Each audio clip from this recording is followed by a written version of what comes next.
السلام عليكم ورحمة الله وبركاته، ازيكم يا حبايبي عاملين ايه؟ وحشتوني كتير. وما زالت سلسلة الاحتفالات بالأعياد مستمرة معانا. طبعا أنا كنت نزلت لكم الفيديو اللي قبل دوت اللي هو المول سيتي ووك ده كان تحفة. فده المول التاني اللي أنا هصوره معاكم دلوقتي اللي هو بوينت 6. ده أنا جبت لكم الطريق من أوله من بره خالص، أوريكم المولات بتاع الشيخ زايد والإضاءات والأنوار الجميلة والأشجار. بصوا متزينة بأشجار بألوان وإضاءات تحفة. الاحتفالات دي مستمرة، يعني حتى بعد الأعياد مستمرة زي ما انتم شايفين كده. بصوا الإضاءات، يعني هتخشوا زي الشيخ زايد هتتبسطوا جدا بالمولات اللي هناك. ومش يعني هي في يعني ايه، مش بعيدة قوي. تمام. فتعالوا بينا بقى نتمتع ونشوف جمال مولات الشيخ زايد والديكورات والحفلات. ولو معاكي أطفال زي ما اتفقت معاكي في الفيديو اللي قبل كده هينبسطوا جدا جدا. وخصوصا في بوينت 6 كان في آم، آه، شلبي. طبعا كلنا عارفين شلبي اللي هو بطل فيلم الكرتون. فتعالوا بينا بقى نشوفها ونستمتع بالحفلة وبالأطفال الجميلة. وفي أماكن تحفة تحفة جدا هناك. ينفع إن انت تعملي سيشن تصوير فيه، لو مخطوبة أو عرسان جداد أو عروسة. السيشن هناك تحفة. ادي الشيخ زايد زي ما احنا شايفين. ده بدايته. تمام. بصوا بقى انا جايبه لكم مصوره لكم الطريق عشان لو مش حد بيعرف يروح هناك يبقى عارف الاتجاه ازاي. تمام. بصوا بقى المطاعم، مطاعم كتيرة جدا جدا جدا صراحة. هي منطقة تخليكي ما تخرجيش بره منها خالص. يعني لو عازمة حد على الغدا أو انت وأولادك وأسرتك كده، هوت في أماكن كتيرة جدا تتغدوا فيها وأماكن مشهورة. أنا كان عاجبني قوي حواوشي الربيع وحمام عبده، كان تحفة تحفة جدا. بصوا كل حاجة أسماك وفراخ وبيتزا وحواوشي وكل حاجة. حتى العربيات، في أجنسات عربيات هناك تحفة تحفة. طبعا انت شفتوها الفيديو اللي فات. ربنا يوعدنا إن شاء الله ونجيبها، الماركات الجميلة دي. تمام زي ما احنا شايفين اهو. بصوا تتحدث عن نفسها، مش هتكلم. بس- تمام. طبعا احنا واخدين مع بعض ان احنا بنتكلم بكل بساطة. انا اختكم وانتوا اخواتي. تمام. نكمل بقى الجولة بتاعتنا ونشوفها. آه، عايزة اقول لكم لو في اطفال وانتم مش هتودوهم ما تخلوهمش يتفرجوا على الفيديو ده، لان اول ما هيشوفوا الفيديو ده خلاص هم هيروحوا، يعني هيروحوا. يا رب بس الفيديو يعجبكم. ولو وصلتوا لغاية هنا اهوت ما تنسونيش بقى في اللايك والشير والاشتراك في القناة وتفعيل زر الجرس عشان كل جديد من مطبخ هند عمار يوصل لكم. بصوا يا جماعة في رحلات هناك وشركات سياحة حرفيا مالية المكان. ده دليل على انه فوق الممتاز. يعني لو انتوا مش من مصر انزلوا الشيخ زايد، استمتعوا بكل حاجة وفي مكان واحد. احلى حاجة ان هي في مكان واحد. بصوا احنا كل ده بندور على مكان نركن فيه. البارك مليان، بره مليان. بصوا الشركات السياحة زي ما قلت لكم مكان علامة من علامات مصر خلاص. وده الايس مان اهو شايفينه. انا وريته لكم في الفيديو اللي فات بقى، فصلت لكم الفيديو اللي فات اللي هو المول بتاع سيتي ووك ده بس من بره. بصوا من بره شكله عامل ازاي، مجمعها لكم كلها من بره. هنحاول بقى ان احنا نركن في مكان وندخل بقى المرة دي اللي هو البوينت 6. تمام.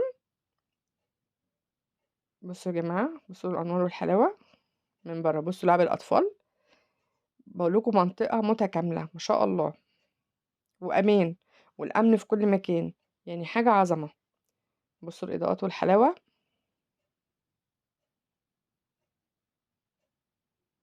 احنا هنحاول زي ما قلت لكم ان احنا نركن. احنا قعدنا نص ساعة بندور على اننا نركن. بص ما شاء الله الاضواء حلوة والكافيهات ولعب أطفال وحاجات جميلة جميلة. أنا كنت مستمتعة صراحة لما روحت هناك وهعيدها تاني. بصوا بقى احنا متهيألي كده ركنا هننزل اهو. هنخش بقى واوريكم العظمة من أول ما تخشوا المول. بصوا من بره، يعني احنا معايا الكبار كانوا عايزين يجروا على الحفلة الأول. بصوا الناس الكبير قبل الصغير مستمتع بالأغاني. بصوا الأطفال فوق. يعني لو معاكِ أطفال متعة. بُصّوا العرايس بترقص مع الناس في وسط الناس، جميلة، جميلة. يعني ده كان في البداية من برّه. أول بقى ما تبتدوا تخشوا أهو بُصّوا بقى من هنا، بُصّوا جمال الsession وجمال التصوير. بُصّوا، ما فيش مكان ما فيهوش حد مش بيتصوّر. ده طبعًا إحنا معانا الblogger محمد علاء.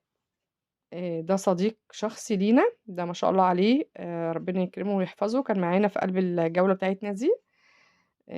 نوّرتنا. وبُصّوا بنتي خلاص يعني دي كانت أفتكر إنها كانت آخر لحظة أشوف فيها بنتي. يعني ابتدينا ناخد session كده عند المكان اللي قدّامنا دوّة، وبعد كده خلاص ما لقيتهمش هُم ال3. زي ما قُلت لكم إحنا قعدنا ندوّر عليهم الفيديو اللي فات ما لقيناهمش، لقيناهم بقى في الآخر خالص. بُصّوا بقى المنظر ده جميل جدًا، جدًا، والأطفال والتصوير حلو أوي. أنا مش عايزة أتكلم كتير، بس هو طبعًا أنا مش هاسيب مكان ما اتصورش فيه طبعًا، ما ينفعش، لا يجوز. تمام. أهو هنشوفه. خلاص يا حاجة. أهو اتصورت. بُصّوا الأطفال، يعني مامته يا عيني ممشياه وهو عينه على بابا نويل. الحاج وقام لازم نتصور أهو. أحمر وبابا نويل لابس أحمر، أنا ما خدتش بالي غير دلوقتي، بس ما كانش جيبه فيه هدايا. بس كنت عايزة هدايا. أهو نتصور.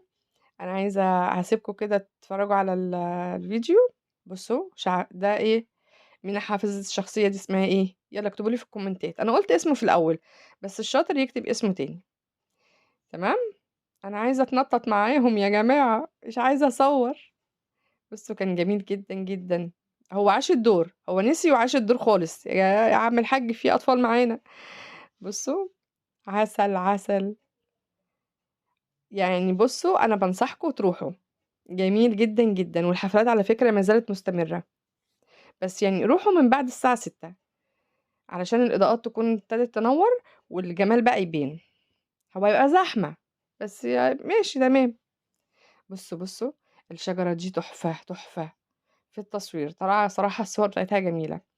أدي أهو الsession، بُصّوا أماكن الsession ما تتفوّتش، لو عروسة، لو مخطوبين، لو متجوّزين، لو إخوات، مكان جميل جدًا، جدًا. طبعًا الحاج وقام مش معانا، هو مع التليفون، طبيعي يا عم الحاج، مِيّة مسا. بُصّوا المطعم ده كان جميل أوي، بس من الواضح إن هو يعني غالي شوية، بلاش منّه. بُصّوا بقى الأماكن، أنا جايبة لكم حتى الشجرة دي هاجيبها لكم واحدة، واحدة. الإضاءات اللي جوّه الخضرة دي عاملة منظر رهيب، بنوتي أهي القمر، ربنا يحميها ويحفظها يا رب.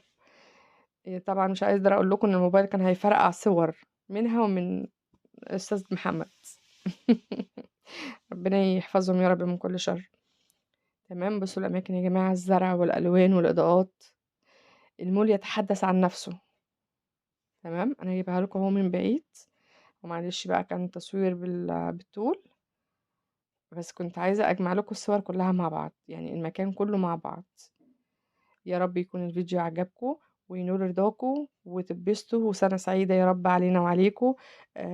واللي ما حققش حاجة في 22 إن شاء الله يا رب يحققها في 23 بالخير يا رب. وأدام وصلت لغاية هنا ما تنسينيش في اللايك والشير والاشتراك في القناة وتفعيل الجرس عشان كل جديد من مطبخ هند عمار يوصل لكم. وأسيبكم مع الفيديو وجمال الشجر والألوان والإضاءات. مع السلامة.